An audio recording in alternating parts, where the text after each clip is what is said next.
সকাল, সকাল খাবার পাতে যদি কয়েক রকমের ভর্তা থাকে তাহলে আর কি চাই? সকালটা বেশ কিন্তু জমে ক্ষীর হয়ে যেত। গরম, গরম ভাত করেছি আর করেছি হচ্ছে যে পেঁপে ভর্তা, ডিম সেদ্ধ আর হচ্ছে মসুর ডাল। ডালটা হলো ছেলের জন্য, আমি ডাল খাবো না, আমি ভর্তা দিয়ে খেয়ে নেবো। ভর্তা হলে আমার আর কিছুই লাগে না। সকাল, সকাল ভর্তা দিয়ে ভাত খেতে কি যে অমৃতের মতো লাগে কি আর বলবো। মাও দেখতাম ছোটোবেলা এভাবে ডিম সেদ্ধ করে মেখে দিত আর খেতে যে এত ভালো লাগতো। ডিম সেদ্ধটা বরাবরই আমি পছন্দ করি।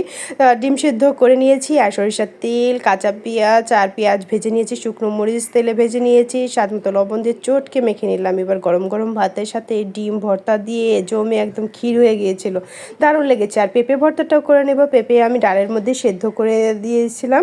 তো এবার পেঁপেগুলো নিয়ে নিয়েছি, সরিষার তেল, শুকনো মরিচ তেলে ভেজে নিয়েছি, পেঁয়াজও ভেজে নিয়েছি আর কাঁচা পেঁয়াজ দিয়ে দিলাম, স্বাদ মতো লবণ দিয়ে বেশ একদম চটকে মেখে নেব। পেঁপে ভর্তাটা আসলে এইভাবে মাখলে কিন্তু দারুণ লাগে। পেঁপে তো ভাজি তরকারি সব কিছুই খাই, তবে পেঁপে ভর্তাটারও একটা অন্যরকম স্বাদ আছে। আসলে সকাল সকাল এরকম ভর্তা থাকলে আর কিছুরই দরকার পড়ে না, ভর্তা দিয়ে কিন্তু একদম এক প্লেট ভাত খাওয়া হয়ে যায়। আমার আসলে আগে যে জিনিসগুলো আমি খেতে পছন্দ করতাম না, এখন সেই জিনিসগুলোই যেন অমৃতের মতো লাগে। তো এই পেঁপে ভর্তাটার ক্ষেত্রে একই রকম, আগে খেতে চাইতাম না কিন্তু পেঁপে এইভাবে মাও মেখে দিত, খেতাম মানে অনিচ্ছার সাথে, আর এখন ভালোবেসে খাই। আসলে অনেক জিনিসেরই সব বয়স ভেদে পাল্টায়, খাবারের পরিবর্তন হয়।